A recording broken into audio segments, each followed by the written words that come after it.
Okay, this is a sort of a complicated thing to discuss, but at some point, we, meaning the United States collectively, we are going to owe the world an explanation and an apology. And I don't mean just generally for Donald Trump, but I'm talking more broadly because of our failure on coronavirus. I'm talking broadly because of our failure to continue leading on climate change. I'm talking about our failure really to just hold back the advancement of humanity, instead regressing dramatically over the last 3.5 years and maybe for another four. Now, to set the stage accurately, I'm not pretending that the United States nor the world were idyllic panaceas during the era of Barack Obama. That would be revisionist history. That would be wrong. That's certainly not the point of this segment, to pretend things were just perfect until Donald Trump became president. But as an example, we were at least an important part of thinking about how to deal with climate change when Barack Obama was president of the United States. We hadn't figured it out, certainly, but we were serious participants in the conversation. The Obama administration understood the U.S. is disproportionately, relative to our population, a big polluter, a big emitter of pollution and emissions. And we were taking it seriously. Not enough was done. We had not figured it out, but our role was at least respectable around the world. Our role now on climate change has gone from respectable to not respectable to having no role whatsoever, because we're actually a huge part of the problem. As Donald Trump has claimed that climate change is a hoax created by China, propped up oil and gas while loosening car emission standards. And the world has rightly started either ignoring us in these important climate change conversations or actually pointing out that we're a huge part of the problem. On coronavirus, of course, this administration has proven that it still matters who is president. We have seen arguably one of the worst responses in the world to the pandemic. I don't know how much time I have to spend on that today, since we've covered it almost daily for months. But suffice it to say, almost any functioning adult would have said, I don't need to lead this. Let's defer to the doctors, and we'd be better off, right? We didn't need anything outlandish to better handle coronavirus than the way this administration has handled it. We just needed some adult to say, oh, I'm not an expert in this, but I know who is. Let's allow them to lead the way.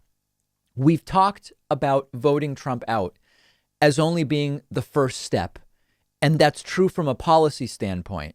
But it's also true from the standpoint of defeating Trumpism. Defeating Trump will not instantly end Trumpism if Donald Trump loses in November and leaves the Oval Office in January.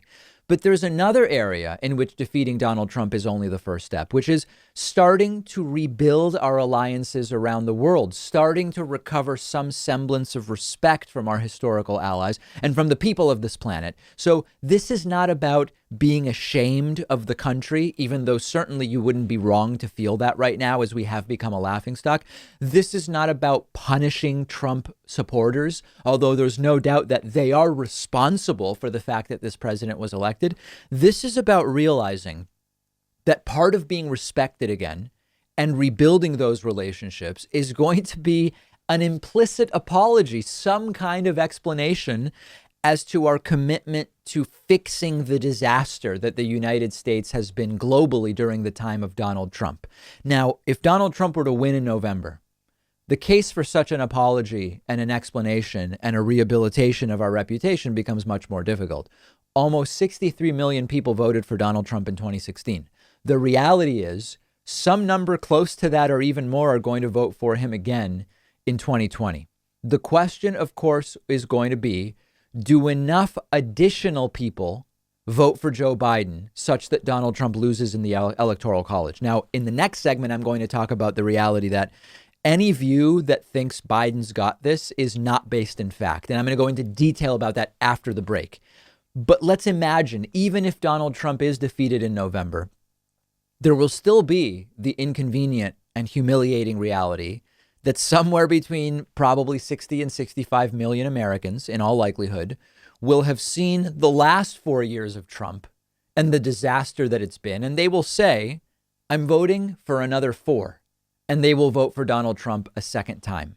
So how do we get out of this? Removing Donald Trump is only going to be step 0.1 in the process. The world deserves answers. The world deserves an explanation. We owe it to the world, and an explanation about how we will not allow the country to be hijacked by the non-thinking ideas of the 60 plus million people who, even if Trump loses in November, will have voted for another 4 years. So what is the path forward? I actually don't have the answers. I want to hear from you. I'm on Twitter at @dpakman.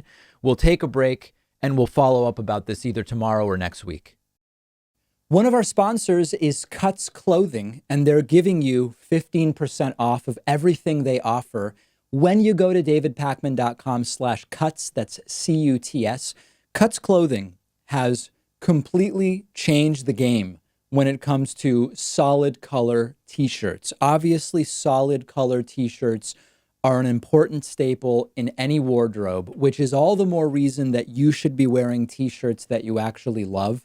It really does impact your day-to-day. You've got your typical poorly made t-shirt. It's scratchy, it shrinks, the neck becomes all floppy, the color fades, it all starts to warp over time. None of that happens with Cuts Clothing. As soon as I first put on a t-shirt from Cuts Clothing, I could immediately tell the difference between this and the other poorly made shirts that I've owned in the past. And it's really a very noticeable level of quality and comfort and style, which I believe will change how you think about t-shirts. Go check out what they offer. They also have this new line of polo shirts. It's really more comfortable than any polo shirt I've ever worn. Cuts Clothing will be a total game changer when it comes to t-shirts. They're really the only t-shirt worth buying. And now they've got the polos.